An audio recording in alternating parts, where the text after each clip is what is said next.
मेरापुर जे ॻोठ जलंधरी आराई रांदि कंदे बबारड़ा गोदो शाख में बुॾी फौती पिया आहिनि। 4 वरियनि जो अब्दुल रहमान ऐं 7 वरियनि जो इरहाम आराई बुॾी फौती पिया। अब्दुल रहमान आराई जो लाश कढी अस्पताल मुंतकिल कयो पियो।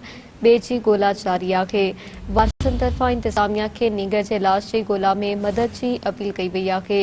अवां खे आगाह कई पिया। मेरापुर जे ॻोठ जलंधरी आराई रांदि कंदे बबारड़ा गोदो शाख में बुॾी फौती विया आहिनि।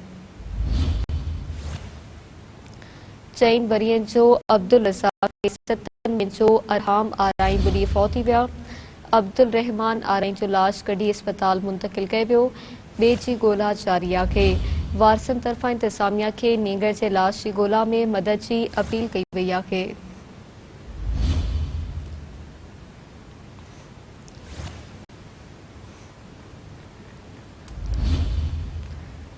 तफ़सील मालूम कंदासीं। SMTV न्यूज़ से रिपोर्टर नोमान मेमण खान। जी नोमान, आगाह कजो। बिल्कुल मारवी मेरापुर लॻभॻि ॻोठ जलंधरी आराई गोदू शाख वटि ॿ ॿाहिरि मासूम ॿाहिरि खेॾंदे शाख में जेको आहे किरी पहुती विया आहिनि। ॿुॾी पहुतियलनि में 4 सालनि जो नंढो ॿारु अब्दुल रहमान वलद असद आराई, 7 सालनि जो अरम वलद असद आराई शामिल आहिनि, जंहिं मां हिकु अब्दुल रहमान आराई जो जेको लाश हथायो आहे, जंहिंखे मेरापुर जे रूरल हेल्थ सेंटर मुंतकिल कयो आहे। ॿिए ॿार अरम आराई जी ॻोल्हा जेको आहे जारी आहे। वालिद असद आराई जो चवणु आहे त असां गाह खणण विया हुआसीं। ॿार हर रोज़ बुनियाद ते शाख वटि खेॾंदा हुआ।